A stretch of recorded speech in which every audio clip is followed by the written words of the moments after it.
Donc en général, donc, pour s'en sortir, d'abord il y a les latitudes. D'accord? C'est les lignes horizontales. Et donc entre l'équateur et le pôle Nord, on dit à 90 degrés. Donc si vous êtes là, c'est 15, 30, 45, 60. Hein? Voilà. Donc ça, on va d'abord regarder la latitude, après je vais vous parler des longitudes. Oui, retour. Alors, pour connaître la latitude, c'est relativement facile parce qu'on a l'étoile polaire. Tous ceux qui ont fait un peu d'astronomie savent que tout le ciel tourne contre le sens de la montre et qu'il y a une chose qui ne bouge pas, c'est l'étoile polaire qui est au centre. D'accord? Alors, en plus, elle se trouve quasiment à un chou à pied près dans l'axe exact de l'axe de la Terre. D'accord? L'axe est incliné et l'étoile polaire est exactement au-dessus. Donc, si. Bon, là, le petit ours, la grande ours, vous pouvez le trouver en multiplant de 5, la patte de la grande ours, vous arrivez à l'étoile polaire. Maintenant, donc, si vous êtes sur le pôle Nord, ben, c'est facile, hein, votre latitude c'est 90 degrés, c'est juste au-dessus. Mais si vous êtes ici, donc ce que vous allez mesurer, c'est, vous regardez le zénith au-dessus de vous, et vous mesurez donc avec votre astrolabe, où c'est sous-produit, vous mesurez l'angle entre l'horizon et l'étoile polaire, parce qu'elle est tellement éloignée évidemment de vous, que la distance est tellement énorme qu'elle arrive directement sur vous de la même façon qu'elle arrive à quelqu'un qui est sur le pôle Nord. Donc en mesurant ici donc, cet angle-là, alors en principe la latitude, puisqu'on a dit c'est 90 degrés en partant de l'équateur, c'est donc en fait l'angle formé entre le centre de la Terre, l'équateur, et l'endroit où vous vous trouvez. Donc cet angle-là, c'est en fait l'angle de la latitude. On est d'accord? Maintenant, il se fait que, moi je ne vais pas vous faire la démonstration, mais il se fait que si vous mesurez donc, entre l'étoile polaire et l'horizon, vous avez directement le même angle que celui-là. Vous avez directement le même angle que la latitude. Parce que ça, c'est un angle droit, c'est 90 degrés. Et ici aussi, vous avez un angle 90 degrés. Donc si vous enlevez la latitude, l'angle qui reste, c'est exactement le même. C'est celui-là. Ici, vous voyez, cet angle-là est égal à cet angle-là, à cet angle-là, et cet angle-là est égal à cet angle-là. Ça va. Donc, évidemment, en fonction, donc vous pouvez mesurer, parce que si vous montez, donc l'horizon, évidemment, tournera, et donc vous aurez un changement d'angle. Alors, en journée, vous pouvez faire la même chose, bien sûr, avec le Soleil. Ou même avec d'autres planètes. Ne me demandez pas lesquelles, je ne sais pas. Prochain. Alors maintenant, on a le problème des longitudes. Alors ça, c'est beaucoup plus difficile. Parce que ce machin, ça tourne. Et vous ne pouvez pas prendre un point fixe ici, puisque ça tourne. Donc on est embêté.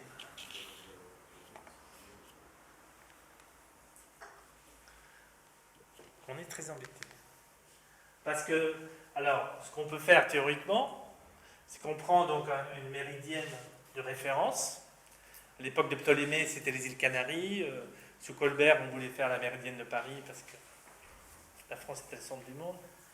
Et depuis qu'il y a l'Empire britannique, on a pris la méridienne de Greenwich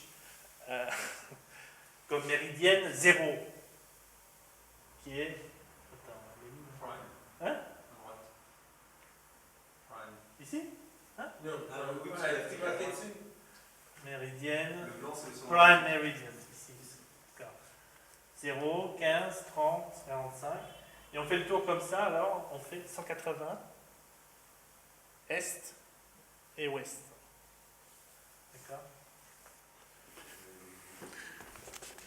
Et Bruxelles se trouve à 50 degrés, 58 minutes et 0 secondes nord, et 4 degrés, 21 minutes et 0 secondes est.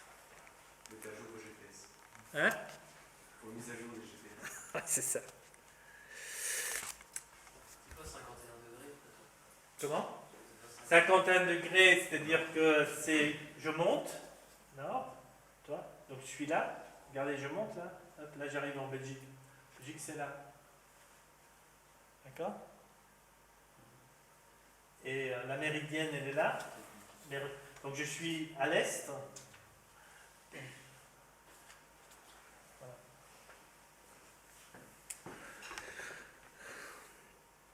Alors, le premier problème pour résoudre ça, c'est qu'il faut en fait connaître la circonférence de la Terre.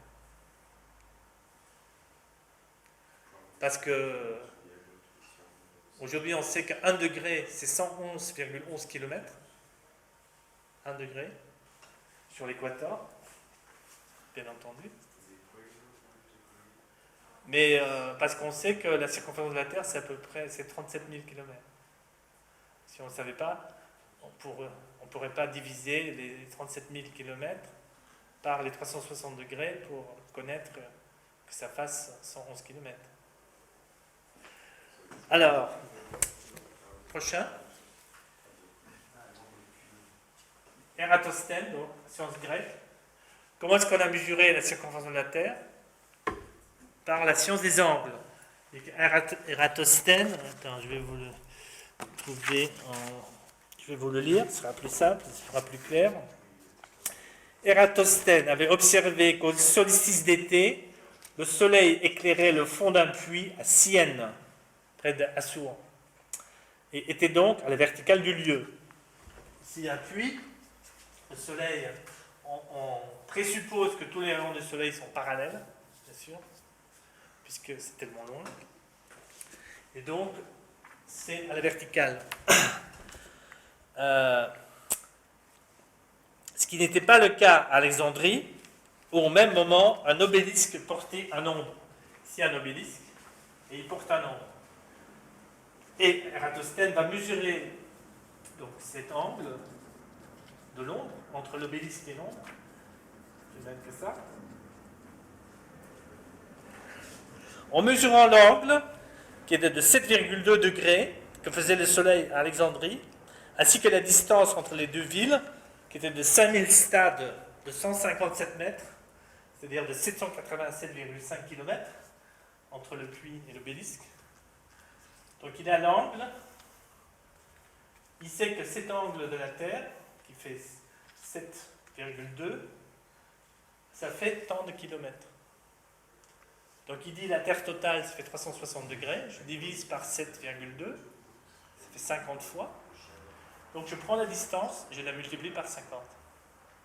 Et j'obtiens la circonférence de la Terre. Sans le témoignage des sens. Alors, si vous ne connaissez pas la circonférence de la Terre, vous avez le même problème que Christophe Colomb, qui a eu la vie sauvée grâce à l'Amérique. Pourquoi? Prochain. Donc ça, c'est le globe de Martin Behaim de 1492. C'est fait un mois avant le départ de Colomb en Amérique. Et donc sur ce globe, vous voyez ça. Donc ici, vous avez l'Europe. D'accord. Et là, vous avez le Chicago, c'est le Japon. Et le Katai, c'est la Chine. D'accord. Et donc, Toscanelli, qui avait envoyé la carte à Christophe Colomb, c'était basé sur Ptolémée et sur les voyages de Marco Polo. Et eux, ils donnaient 225 degrés pour l'Asie. Tu passes le prochain? Donc vous voyez, ça c'est donc l'Europe toujours. Et pour eux, l'Asie venait jusqu'à là, vous voyez. Alors, donc Christophe Colomb, il partait, il pensait arriver ici aux Antilles, je crois. Et en fait, heureusement, il y a l'Amérique entre les deux. Mais si l'Amérique n'avait pas existé, Christophe Colomb serait dans un sale état. Tout simplement parce qu'ils ne connaissaient pas, si vous ne connaissez pas la circonférence de la Terre, vos longitudes, même vos angles, à un moment donné, ne vous permettent pas vraiment de savoir. Tout cela doit devoir vous faire apprécier avec quelle précision on a pu poser Curiosity sur Mars. Parce que sur Mars, on utilise la projection Mercator. Les cartes de Mars sont faites d'après les projections de Mercator. Donc Frisius va résoudre le problème. Donc ils vont refaire les calculs d'Ératosthène pour la Terre, circonférence de la Terre. Et Frisius dit il n'y a qu'une solution, c'est qu'on ne peut pas mesurer la distance sans le temps. Et là, on entre dans une dimension très intéressante. En principe, la solution est relativement simple. Une rotation complète de la Terre dure 24 heures, ce qui veut dire qu'en 4 minutes, la Terre tourne pour 1 degré. Pour connaître la longitude d'un endroit, il suffit de comparer l'heure locale avec l'heure à l'endroit de la méridienne de référence. 4 minutes de différence implique qu'on est à 1 degré de distance de celle-ci. Bien entendu, si on est en avance dans le temps, c'est qu'on est parti à l'est. Si on est en retard par rapport à notre méridienne de référence, c'est qu'on est à l'ouest. Voilà. Alors, le problème évidemment de Frisius à l'époque, c'est qu'il n'y avait aucune montre qui indiquait, disons, qui avait la précision nécessaire. Il faut attendre plus de 200 ans. Ça va être le grand programme de l'Académie des sciences de Colbert, de Huygens, de la marine anglaise, etc. Et c'est en 1700, c'est dans la deuxième moitié du XVIIIe siècle que, d'un côté, Huygens va déposer le premier brevet pour les montres marines, et ensuite les Anglais, bien sûr, vont prétendre que c'est eux qui ont tout inventé, et faire le chronomètre de mer de Harrison. Donc, mais ça, c'est évidemment absolument de nouveau. En fait, on résout un problème scientifique, non pas par le témoignage des sens, mais par l'hypothèse et la raison. Alors, le deuxième aspect donc de grande contribution de Frisius, c'est la triangulation, qui va devenir la base des relevés topographiques. Next. Donc là, vous avez Huygens, ça c'est une montre marine, chronomètre marin, ça c'est Harrison, l'anglais, passons. Alors, ça c'est la partie que je préfère. Alors, Frisius, donc, tous ces gens-là, ils ont développé tout ça pour la marine. Ils disent, mais attends, on peut très bien s'en servir pour la maison, quoi. Alors, qu'est-ce qu'il dit? Il dit, on va faire des cartes de nos pays. Alors, il dit, voilà, je vous donne un exemple théorique, hein, parce qu'en pratique, ça ne marche pas. Il dit, moi, je suis à... Attends. Je suis... Ici, c'est Anvers. Vous voyez, là? Anvers, Bruxelles, Gand, Liège, Mechelen. Alors, Frisius, il fait quoi? Il prend des feuilles, et sur chaque feuille, il met un cercle, et il met le diamètre. D'accord? Et le centre. Alors, il va à Anvers, il monte dans la cathédrale d'Anvers, et il aligne son diamètre, vous voyez le grand cercle là, ici, vous voyez, c'est marqué là, ligne méridionale, vous voyez là? Il dit ça, c'est, j'ai ma boussole, ça c'est le nord, ça c'est le sud, Anvers c'est là. D'accord? Il est sur le sommet de la cathédrale d'Anvers, il regarde Gand.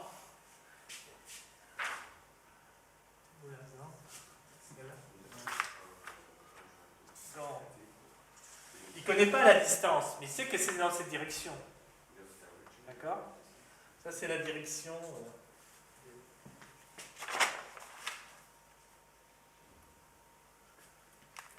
Gand. Il mesure Liège. Direction Liège. Il ne connaît pas la distance. Il mesure Bruxelles. D'accord? Alors pour le faire, qu'est-ce qu'il fait? C'est qu'il prend son astrolabe. Mais ça, c'est un astrolabe de mer avec la visière. Normalement, on tenait comme ça à la verticale. mesurer donc l'étoile polaire et l'horizon. Qu'est-ce qu'il fait? C'est qu'il met son astrolabe à plat, il met la boussole dessus. Et il est sur la tour, il a ça s'appelle un cercle entier, un von circle, c'est un instrument. Et donc, avec ça, donc, il peut mesurer donc, les angles. Il dit ça fait tel angle, ça fait tel angle, ça fait tel angle. Après, il descend de la tour et il va à Gand, il monte dans la tour, il mesure tous les autres tours, il va à Lille, il mesure tous les tours, il va à Bruxelles, il mesure tous les tours, il prend toutes les feuilles, il les met ensemble,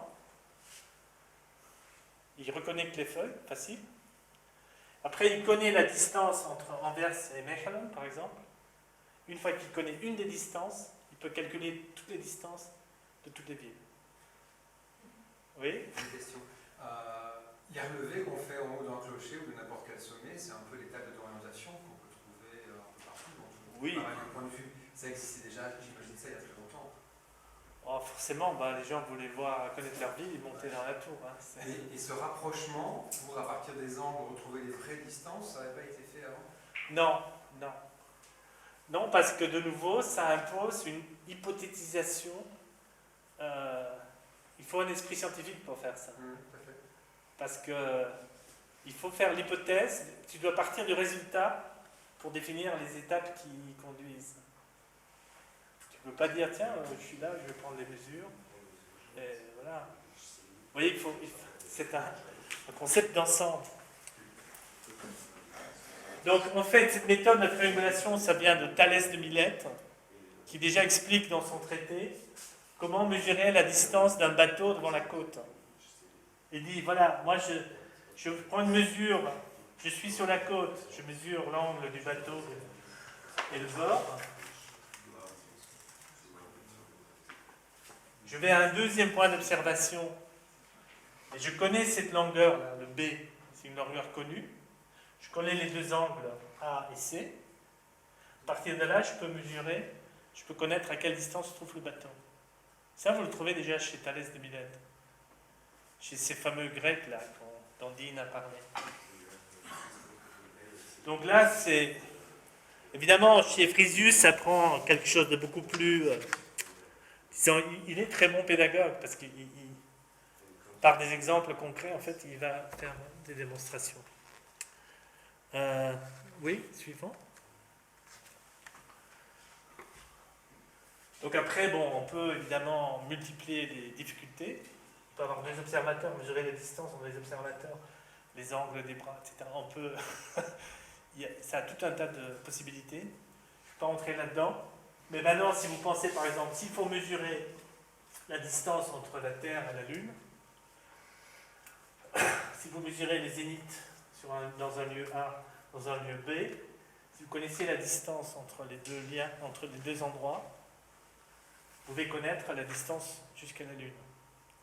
Donc, on est parti d'une science de l'angulation, comme pour la circonférence de la Terre, à une science où on peut combiner des distances connues avec la science de l'angulation, et donc mesurer des choses qui sont hors de notre portée. Vous voyez tout l'intérêt de la chose. Cette méthode est donc également reprise par l'Académie des sciences. Donc là, vous avez l'abbé Picard, qui est le fondateur avec Colbert de l'Académie des sciences de Paris, qui va donc travailler avec Huygens. Donc Picard va perfectionner, donc là vous avez le cercle entier de Frisius, perfectionné donc littéralement avec un télescope, etc. Mais toujours sur le même principe. Et ils vont faire, ça c'est Amiens à Paris, c'est le grand programme de définir la méridienne de Paris. Donc ils vont faire toute l'angulation, là vous avez toutes les villes françaises, Paris est ici quelque part, ici. Là c'est Amiens. Donc ils ont littéralement, ils ont vu ce truc-là de Frisius, ils disent ça c'est chouette, faisons-le, on va le faire. Ils ont mobilisé tout le pays pour faire tous ces relevés topographiques. Ça a permis d'avoir des cartes pour l'aménagement du territoire. Et ensuite, ça a aménagé toute une génération de jeunes à littéralement entrer, de se plonger dans ce domaine scientifique.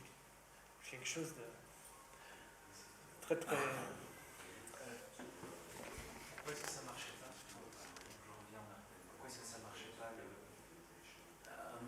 le Fréjus, parce que si vous montez dans la cathédrale d'Anvers, vous ne voyez pas Bruxelles. Hein. Vous ne voyez pas Gand. Ah oui, il faut faire. Disons, c'est un exemple Oui, théorique. ok.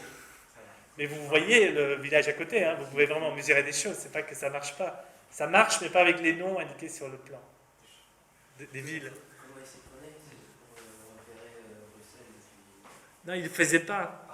Mais il a fait ça dans son schéma pour faire rêver les gens en fait. Ah, donc il l'a pas fait, génial. Il n'a pas fait avec les noms des villes qui sont sur le plan, il a fait avec le voisinage, etc., plus proche.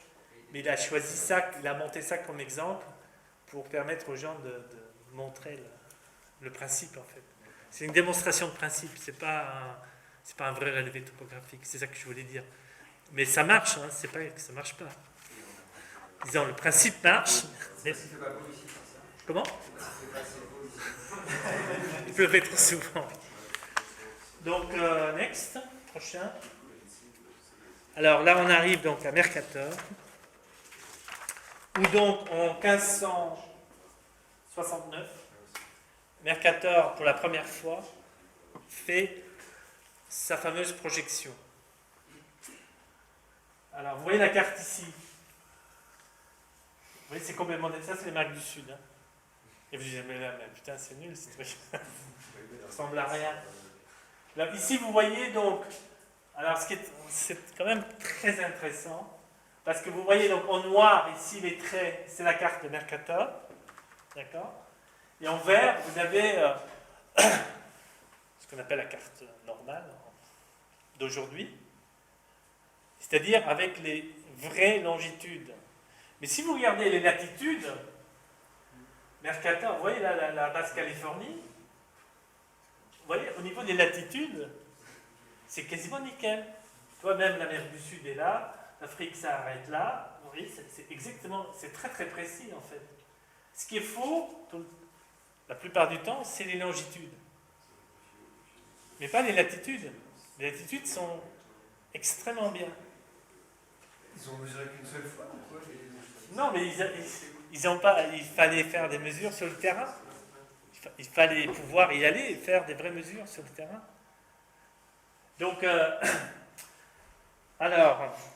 donc il faut retenir ici ce cartouche-là, parce qu'en fait, ça donne l'explication donc de comment est-ce qu'il a fait. Prochain. Donc, qu'est-ce qu'il fait? Donc, il fait ce que je vous ai dit. Et qu'il projette à partir de l'intérieur d'une sphère sur un cylindre, c'est-à-dire que les angles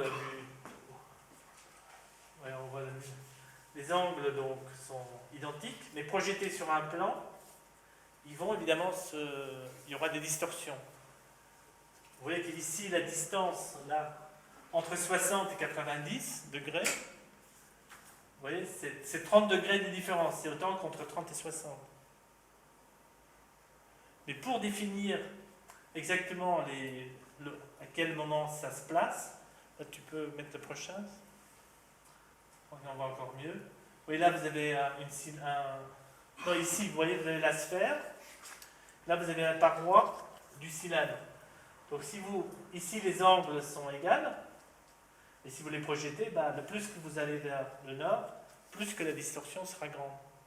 Un peu comme la perspective linéaire que dénonce quand Léonard de Vinci s'attaque à la perspective linéaire.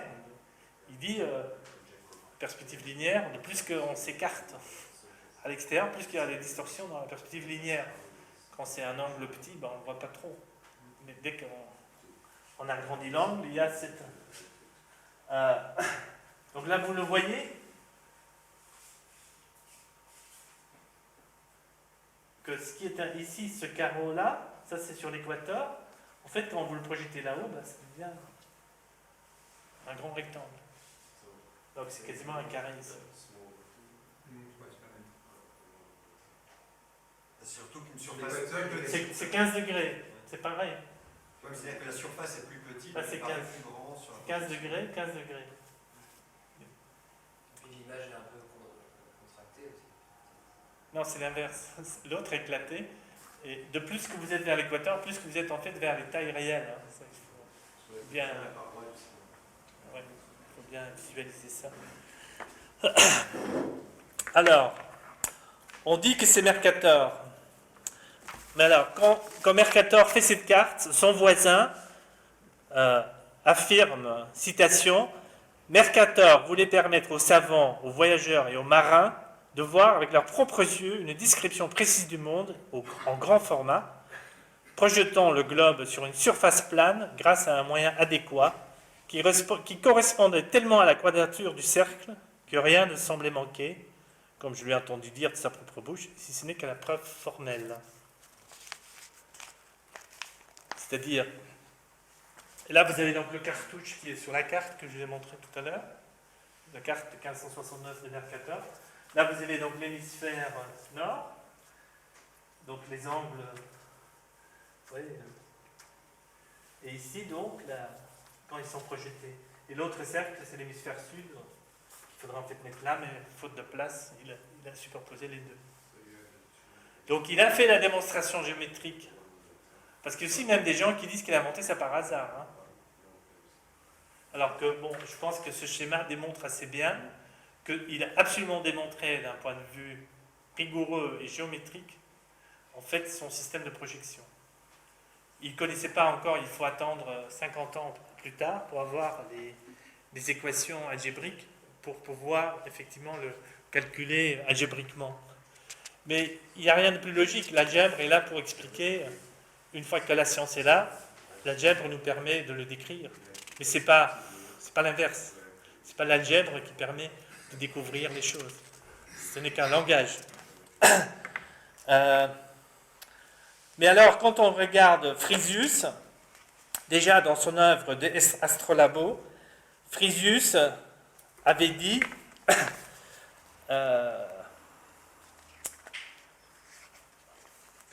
il est pourtant possible d'obtenir une description sur un plan qui nous donne à voir, dans le plan, les mêmes choses que nous appréhendons ailleurs en 3 dimensions. Ça, c'est Frisius. Donc, Frisius a déjà pensé, la projection mercatorienne a été pensée avant Mercator. Et Frisius dit, cet artifice, les peintres nous l'exhibent tous les jours, et Albrecht Dürer, ce noble peintre et mathématicien, lui aussi ami d'Erasme, Dürer, a mis par écrit de très beaux exemples à ce propos. En effet, il enseigne comment sur une surface plane, qui considère comme une fenêtre, n'importe quel objet peut être décrit tels qu'ils apparaissent à l'œil, mais en 2 dimensions. Ptolémée avait suivi des principes semblables à la fin du premier livre de sa géographie, au chapitre 24, dont le titre est, donc le titre du chapitre de Ptolémée, c'est « Comment tracer sur un plan une carte du monde habité qui soit en harmonie avec son aspect sur la sphère ». Donc Ptolémée et les Grecs avaient déjà dit, un jour il va falloir le faire. Au livre 7 également, donc dit Frisius dans son livre, Ptolémée propose la même chose plus clairement en ces termes. Citation de Ptolémée, il n'est pas inopportun d'adjoindre quelques directives pour dessiner en plan l'hémisphère que nous voyons et sur lequel se trouve le monde habité, entouré par une sphère armillaire. En ces endroits, Ptolémée enseigne 3 ou 4 manières de transformer la surface vue de la Terre habitée sur un plan, de manière à ce que la représentation soit le plus conforme ou similaire à ce qui est décrit sur une surface de forme sphérique, telle qu'on démontre être la surface de la Terre. Oui, justement, j'allais juste dire une bêtise. On a juste là, dans l'explication, on zappé l'épisode, on avait oublié que la Terre était sphérique. Oui. Ouais, c'est un zap de Milan, quand même. Toujours, il existe plusieurs autres méthodes de décrire les cercles de la sphère sur un plan, toutes tendant au même but, mais les unes s'approchent plus des rapports sphériques, tandis que les autres en restent très éloignées. Donc Ptolémée en fait décrit dans son livre 3 méthodes pour essayer de transférer les propriétés d'une sphère sur un plan, tout en disant qu'il n'y arrive pas. Et Nicolas de Cuse, donc, dans son traité sur la quadrature du cercle, justement, il dit vous ne pouvez pas transférer toutes les propriétés du cercle sur un plan. Vous pouvez peut-être en transférer certains, mais pas toutes. Et ça, Mercator l'a compris. Mercator a lui-même, donc on sait qu'il a lu les œuvres de Nicolas de Cuse, qu'il a annoté, qu'il a envoyé à d'autres en disant je vous envoie la version de Nicolas de Cuse, j'ai tout vérifié, j'ai été retourné au texte d'origine pour corriger toutes les fautes des traductions et je vous donne la meilleure traduction possible de Nicolas de Cuse. Donc tout ce projet grec retravaillé au XVe siècle par l'équipe Cuse Toscanelli se retrouve repris par Frisius Mercator pour résoudre un certain nombre de ces problèmes qui permettra ensuite, bien sûr, à Kepler, à Leibniz, de mettre les bases de la science moderne qui nous permet donc à l'homme, non seulement d'aller en Amérique, mais aussi d'aller dans l'espace. Merci.